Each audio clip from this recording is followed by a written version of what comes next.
ஒருவராய் பெரிய காரியங்களை செய்கிற கர்த்தருக்கு மகிமை உண்டாகட்டும்.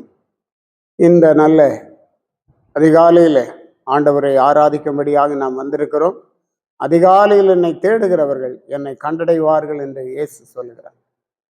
கர்த்தரை சார்ந்து கொள்வோம், கர்த்தரை தேடுவோம், கர்த்தரை கண்டடைவோம், கர்த்தருடைய ஆசீர்வாதங்களை நாம் பெற்றுக்கொள்வோமாக. நம்முடைய சிந்தனைக்காக யோவான் சுவிசேஷம் 7வது அதிகாரம் 46வது வசனம். சேவகர் பிரதியுத்தரமாக, அந்த மனுஷன் பேசுகிறது போல ஒருவனும் ஒரு காலும் பேசினதில்லை என்றார்கள்.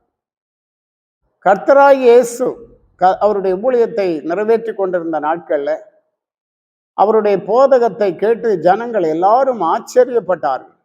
இவ்வளவு அதிகாரத்தோடு போதிக்கிறாரே, பிசாசுகளும் இவரை கண்டு பயந்து நடுங்கி ஓடுகிறதே, கடலும் காற்றும் அமைதலாயிருக்கிறதே, கீழ்ப்படுகிறதே, எவ்வளவு அதிகாரத்தோடு பேசுகிறார், இப்படி நாங்கள் ஒரு காலம் கேட்டதில்லை என்று சொல்லி அவர் இயேசு கிறிஸ்துவின் பிரசங்கத்தை புகழ்ந்தார். இதை பார்த்து பொறாமை அடைந்த பிரதான ஆசாரியர் பரிசேயர் சேவகரை அனுப்பி இயேசுவை பிடித்து கொண்டு வரும்படியாக சொன்னார்.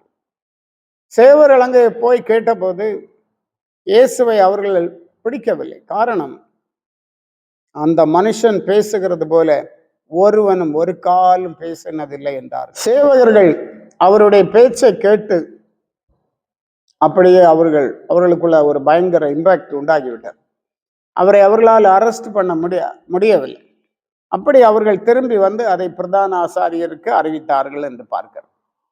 பாருங்க, ஸ்தோத்திரம். இன்றைக்கும் கூட இயேசு கிறிஸ்துவோடு நாம் இருக்கும்போது, தேவ சமூகத்திலே காத்திருக்கும் போது நம்முடைய வார்த்தைகள் பலமுள்ள வார்த்தைகளாக இருக்கும். யோவான் 7:15 படிக்கும்போது, அப்பொழுது யூதர்கள் இவர் கல்லாதவராய் இருந்தும் வேத எழுத்துக்களை எப்படி அறிந்திருக்கிறார் என்று ஆச்சரியப்பட்டார். இவர் தான் படிக்கலையே, இவர் கல்லாதவராய் இருக்கிறார், இவர் வேத எழுத்துக்களை எப்படி அறிந்திருக்கிறார் என்று சொல்லி ரொம்ப ஆச்சரியப்பட்டார்கள். ரொம்ப படித்த பிரதான ஆசாரியரும் பட்டம் பெற்றவர்களும் எல்லாம் பார்க்கும்போது அவர்களெல்லாம் திணறி விடுகிறார்கள். ஆனால் இவர் படிக்கவும் இல்லை, ஆனாலும் வேத வசனங்களை எப்படி அறிந்திருக்கிறார் என்று அவர்கள் ஆச்சரியப்பட்டார்கள். ஆம், அன்பான தேவ பிள்ளைகளை, இயேசு கிறிஸ்துவினுடைய வார்த்தை வல்லமையுள்ள வார்த்தை, அவருடைய சத்தம் வல்லமையுள்ளது. ஆம், அப்போஸ்தலர் 4ஆம் அதிகாரம் 13ஆம் வசனத்திலே இயேசுவோடு இருந்தவர்களை குறித்து படிக்கிறோம். பேதுருவும் யோவானும் பேசுகிற தைரியத்தை அவர்கள் கண்டு அவர்கள் படிப்பறியாதவர்கள் என்றும் வேதமை உள்ளவர்கள் என்றும் அறிந்தபடினால் ஆச்சரியப்பட்டார்கள்.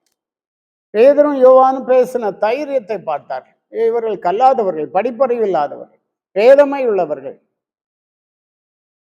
என்று அவர்களை குறித்து ஆச்சரியப்பட்டார்கள். அப்பொழுது விசாரித்து அறியும் போதுதான் இவர்கள் இயேசுவோடு இருந்தவர்கள் என்று அங்கே சொல்லப்படுகிறது.